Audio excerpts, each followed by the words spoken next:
Good afternoon, you lovely people. Welcome back to Lily White Lane. I hope that you're all having a ruddy good Wednesday and week wherever you are in the world and whatever you are planning to get up to today and over the rest of the week as a whole. Tottenham Hotspur 0, Manchester City 2. That was the full-time score last night, and I'll be honest with you, I got over that result the minute that penalty went in from Erling Haaland. The scum have yet again failed to win the Premier League by the looks of it. Woolwich Wanderers haven't been helped out by us. And at the end of the day, when all's said and done, what would have we actually got out of a win yesterday? What would have actually shown? That we can compete with top sides? We saw that at the beginning of the season. That we can beat top sides? We saw that at the beginning of the season. That we can play good football? We've seen that a fair few times this season. It wouldn't have really shown us anything new or told us anything new about the direction that we're going in. I still believe we're going in the right direction. I believe we played some good football yesterday. But all in all, I'm glad that we did not get anything out of that game. Because for 30 minutes, I would have been fairly chuffed. And I would have been sat there thinking about Arsenal lifting the title, getting bantered by Arsenal fans. They would have gone back to hating us. It was a one-day alliance. And then on Sunday, I would have had to watch that Lego-head knob lift the Premier League. I didn't want to do that. I didn't want to do that. Wanting Spurs to win yesterday, in my opinion, was wanting a short-term high where it wouldn't really show us anything. And if we were, even though I'm not that fussed about top four, if we were 2 or 3 points off Aston Villa, I understand it a little bit more. If we were competing for the Premier League, I understand those fans who were 100% Spurs more. In fact, I would be one of those fans. But we're not. Are we? We would have had to win both of our games against Man City and Sheffield and Aston Villa to lose theirs. It's really, really unlikely. It's really, really unlikely. So there were times in yesterday's game where muscle memory, I got a little bit excited and wanted us to score when Heung-min-Son was 1-on-1 with the keeper, and when he missed for a few seconds I was fuming. But after those few seconds I thought about the bigger picture and I was glad that he didn't have his shooting boots on yesterday. I really was. But look, Ange has come out with some very interesting comments stating that the foundations at the club and the last 48 hours have shown him that they're very, very fragile. Now, I want to know your guys' thoughts and opinions on these comments, because I read it to be him talking about the fans, right? He could be talking about the players, he could be talking about the ownership, but I read it as Ange Postecoglou talking about the fans. He hasn't once complained about the ownership, or even the players really, and said this person needs to go, this person needs to go, and come out with a comment like that. And I believe he's talking about the fans due to his press conference before the match, where we couldn't really understand Spurs fans not wanting Spurs to win. Now, I understand the way he's feeling as someone who doesn't understand the North London derby and the real rivalry. And I get that he can say that he managed Celtic and he understands that rivalry. You didn't support Celtic, though. There's a difference between, wanting a rivalry and wanting your team to win a game and being a coach than being an actual fan and having to deal with the banter we would have gotten for 20 to 30 years if Arsenal would have went on to win the Premier League due to us. Now, I could be reading it completely wrong. He could be talking about the club. And if so, I agree with his comments. I think the foundations at the club are very fragile. They have been over the last few years. He deserves to be backed with statement signings in the summer. And as I say, like other managers didn't, he deserves to be backed and can be successful at this football club. But I read it as him talking about the fans. And I like Ange Postecoglou, but I don't like that. And it clearly shows that he really doesn't understand the true rivalry in football. I get him coming out, pre-match saying, he doesn't understand it and why would anyone go against their team and stuff. But at the end of the day, I thought maybe he does believe that. He probably does believe that, but there might be something there. Obviously, he's not going to come out and go, yeah, we're gonna roll over for them and take it up the arse and then get done for match fixing. And we wouldn't do that anyway.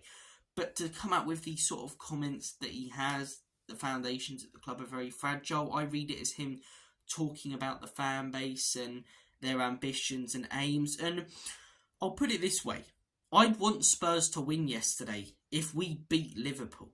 I'd want Spurs to win yesterday if we beat Arsenal. We had a chance to end their title hopes when they came to our ground a few weeks ago. I'd want Spurs to win yesterday if we stepped up and beat Chelsea. But we didn't win any of those games. We didn't get anything out of Newcastle. The 4 big games recently where we wouldn't have had to worry about last night and we wouldn't be put in the dilemma we were, we didn't get anything out of them. So of course as Spurs fans, because we lost those games, we're not really competing for anything, and we're very likely to finish in the Europa League spot without any change, and we have a chance to help Arsenal win the league or stop Arsenal win the league, of course most Spurs fans are going to want to stop Arsenal win the league. And I do get, that he looks at it as a simple concept of cheering for your own team, obviously. And 100 or 99% of the time he's right. But last night, in my opinion, was an exception where I don't get how he can't understand fans not necessarily going against their own team, but not wanting their team to win for the sake of the club, for the sake of the fans. I'm sorry, but not just Ange Postecoglou, a majority of Premier League managers and managers at the top level, they don't understand what it feels like to be a fan, having to go into school, college, work, the day after a loss, the day after your opposition's won a big game and get bantered for the whole day, for 8 hours, And we all enjoy the banter because it's what it's all about. You give it and you take it. But if they would have went on to win, we would have never heard the bloody end of it. Never heard the bloody end of Spurs helping Arsenal win the Premier League. So in the long term, I'm glad that we didn't. Because even if we did, it wouldn't have really affected anything. And on Sunday, we would have been watching them lot lift the league and we'd be still sat in 5th and 6th, which is where we'll finish anyway. You know what I mean? I could be reading it wrong. But because of the context, because of his comments the day before the game in the press conference, and I don't understand why he'd be saying it about the team. I actually thought we put in a very, very good performance yesterday, and he said that himself. We just weren't clinical enough. I believe he's talking about the fans, their expectations and aims, and I do agree. A lot of the fans at this football club, I'm not necessarily going to say are the problem, but their aims and objectives are very low. You want Spurs to be successful. Some fans would prefer good football and top 4 over trophies, which I will never understand. And if he's talking about that, I agree with him. But it comes across like he's talking specifically and predominantly about Spurs fans and some Spurs fans going against their team yesterday, which clearly shows, again, that no matter how well he speaks and how humble and down to earth and, how he feels like your mate sometimes, Ange Postecoglou, no irony there with the amount of times he says that word, he still, like other top-level managers, doesn't understand rivalry completely, doesn't understand the complete and utter hatred in history. Do you know what I mean? And as I say, I could be reading it wrong. And I do think definitely 100% that some fans' expectations are very low. And it does affect the club's and the players' expectations and doesn't mount enough pressure on the ownership. And if he is talking about that, he's bang on. He's bang on. But I actually thought the players put in a good performance yesterday. And at the end of the day, winning and cheering for Spurs, it's just... It was such a dilemma. I'm glad to have it behind us now, but I read it as him talking about the fans. And personally, I haven't seen other people's opinions on this. If he is, I don't like it. And I see people going, Conte, do you know what Conte did though? Conte never, ever once told the fans how to behave. Never once. In that last Southampton press conference, he called out the ownership, he called out the players, but he also said it's not good enough for the respect of the fans. And I'm not saying that Ange Postecoglou doesn't respect the fans. I think most managers do. And he probably respects the fans, in all honesty, more than a lot of other managers because he understands British culture more. But at the end of the day as well, it comes across like he's talking about the fans there. And I don't like managers telling fans who pay 60 quid to get into the stadium how to behave when their rival's on the verge of a league title. Do you know what I mean?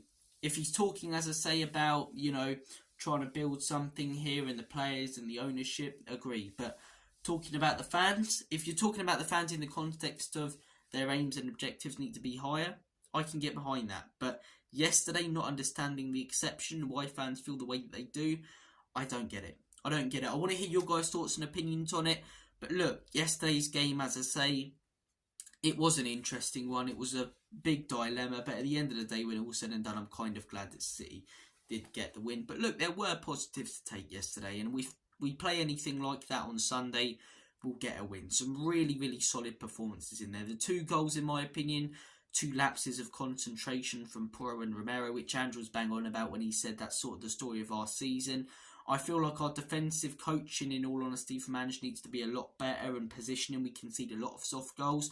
But on the ball going forward, that's probably the best I've seen us since that Newcastle game at home or the Man United away game. We played really, really well on the ball, especially in that first half. And it just makes you think, why don't we play like that against Liverpool or Arsenal away? But nevertheless, it was good to see encouraging signs. I didn't want to see us get panned yesterday. We've come away from it. Arsenal aren't going to win the league. There's positives to take from a Spurs perspective. We go on and beat Sheffield United on Sunday, get 5th or 6th Europa League. That's a solid first season in my opinion, and it's something to build upon for Ange Postecoglou. Look, I want to hear your guys' thoughts on Ange Postecoglou's comments. Have you read it differently to me? What are your thoughts on it? Do you agree with him? Do you disagree with him? And why? Your thoughts on yesterday's game? Are you chuffed that Spurs didn't go on to get the win? Or are you one of those fans, I say a minority, it probably is, that wanted us to pick up all 3 points and didn't care about Arsenal or City, which I can understand. Thank you for watching this video. Take care. All the best. Have a smashing day. And as always, Company Spurs, in Big Ange we trust. Enoch and Levy out.